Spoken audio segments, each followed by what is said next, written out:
Welcome back to Whiteboard Wednesday. My name is Mike Cromwell. I'm Brian Duvall. I want to run a hypothetical scenario based on a real conversation that took place earlier today. Partner tees up an opportunity. Client has seen explosive growth, and Chris Hewitt and Jonas Fruget had a call with the client this morning. Gave me a debrief on it, and the quick high-level view is seen explosive growth to 800 employees, wow. Majority of which work in remote sites. They currently, because they've seen such explosive growth, don't have a traditional IT organization. Person's been hired in to a role in another function, but used to work in the IT, has been in IT organizations before, knows IT, knows technology, and this individual's become the designated person. Feedback on the call was she's getting 400 to 500 emails a day that what would traditionally be a ticket in a normal organization with IT is happening over email. And oftentimes people don't know who to copy, so they're copying lots of people on emails. Sure. And they may be getting picked up and not, but the net is things aren't getting done, lots of email traffic. Client comes and says, hey, we're thinking about a ticketing system.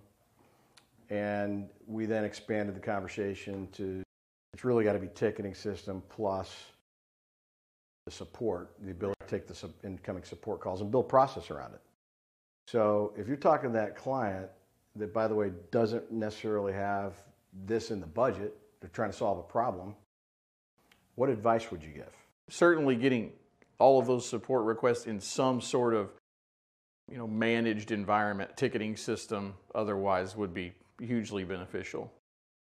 But when you look at a scenario like that, to me, especially where someone says we don't have a budget for it, if you think about the amount of money that they're spending on a daily basis for employees to sit around and not have their support requests serviced, think about that. Like, what does that cost? And how do you track that? How do you put a number on it? I don't know.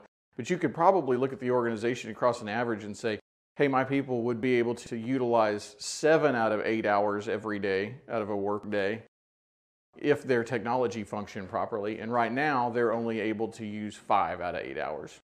So, do that math. And that's only in the case where somebody's got a problem, they can't perform a function either because an application's not working, their account's not provisioned correctly, the permissions issue. And I guarantee you with explosive growth, they're hiring at a very aggressive pace. And so onboarding that number of people with what they've essentially admitted no staff or no dedicated staff towards that function it's not a smooth process. You can almost guarantee it. And we could almost go back to some prior episodes we talked about building onboarding process where it doesn't exist. Gets people all the tools on day one, which therefore you can put a price on productivity from day one versus not. But you can also put a price on people that it takes 2 weeks to get all their tools. And retention. I mean, you've done a study on retention the same way. It's where the data shows that people that had everything they needed to do their job and were equipped for success on day one, are 97% more likely to be there in whatever it was month 12 or something like that. It was something crazy like that. But I mean, those are just these soft costs that you don't have written down. They don't fall into a budget spreadsheet anywhere.